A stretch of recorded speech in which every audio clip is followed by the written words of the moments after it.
Let's turn back to the final day of the Democratic National Convention. The father of a Muslim American soldier who was killed in Iraq, he slammed Republican nominee Donald Trump and his recent comments on Muslims.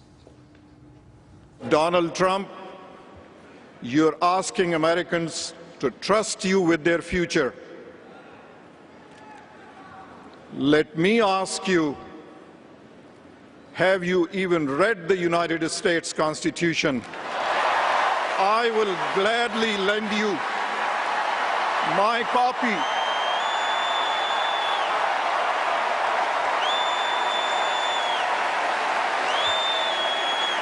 In this document, look for the words liberty and equal protection of law. I want to bring in Saba Ahmed, president of the Republican Muslim Coalition, and Sajid Tarar, president of American Muslims for Trump. Good to see you both. Thank you so much for joining us. Thank you for having me. I want to get your take right off the bat. What did you think of last night and what you just heard?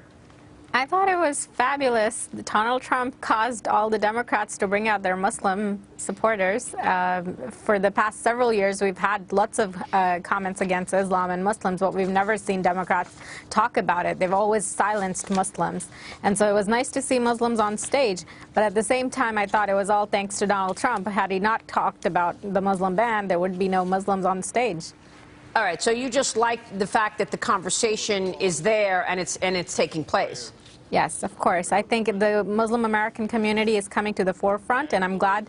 Obviously, there are thousands of Muslim American soldiers serving our nation proudly, and we hope that obviously any president would acknowledge that and value all of us. Sajid, what about you? I salute Captain Khan's supreme sacrifice, to be honest with you. But at the same time, I have questions. What they have done for Muslims in the past 8 years, and the copy of the Constitution they wanted to give to Donald Trump. I think Barack Obama need to see the Guantanamo Bay is still open. And no solid policy. Yesterday, to me, it was all just same hope and change, just a political 40 years of political experience, and she has shown it up on the stage. But from the Islamic point of view, not identifying radical Islam as a threat, no solid policy for Middle East. Middle East is burning. Radical Islam is threat all over France. And they have, this is a disrespect even to the people of Orlando and California, not identifying radical Islam. It was a good thing. The Captain Khan's parents came up there and expressed, and I'm very humble that the Muslims they came on a stage, but not identifying radical Islam is not a solution. It's not going to work. Same false hope.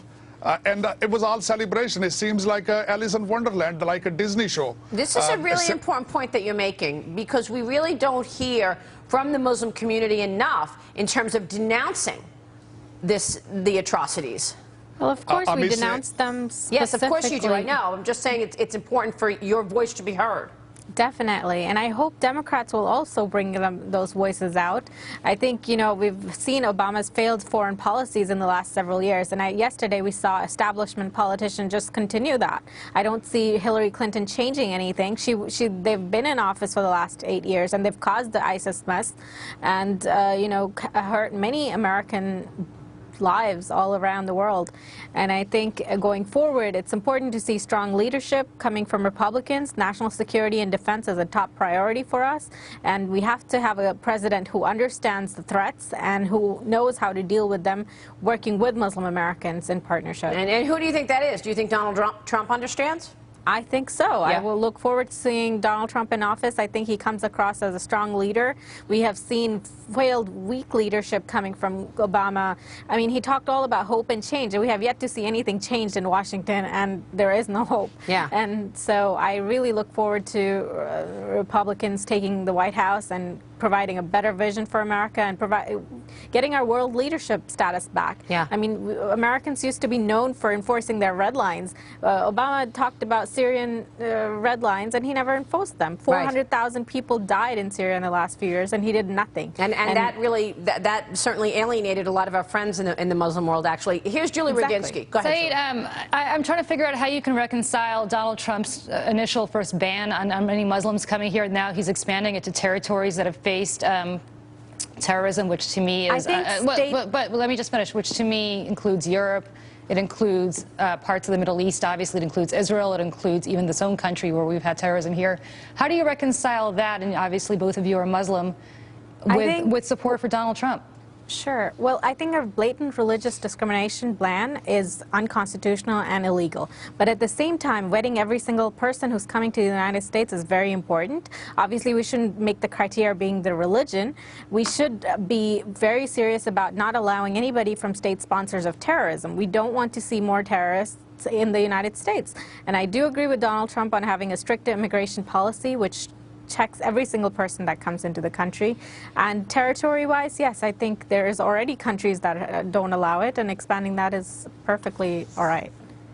And Jerry, you want to add to this? I mean, Sajid and Saba are making important points, and particularly as we see ISIS infiltrating the refugee flow in Europe. I mean, just to echo Julie's point. I mean, you know, there are a lot of countries that could be captured by this new formulation of the ban on Muslims. Europe, Africa, Middle East, pretty well all over the world. You know, Asia, Southeast Asian countries.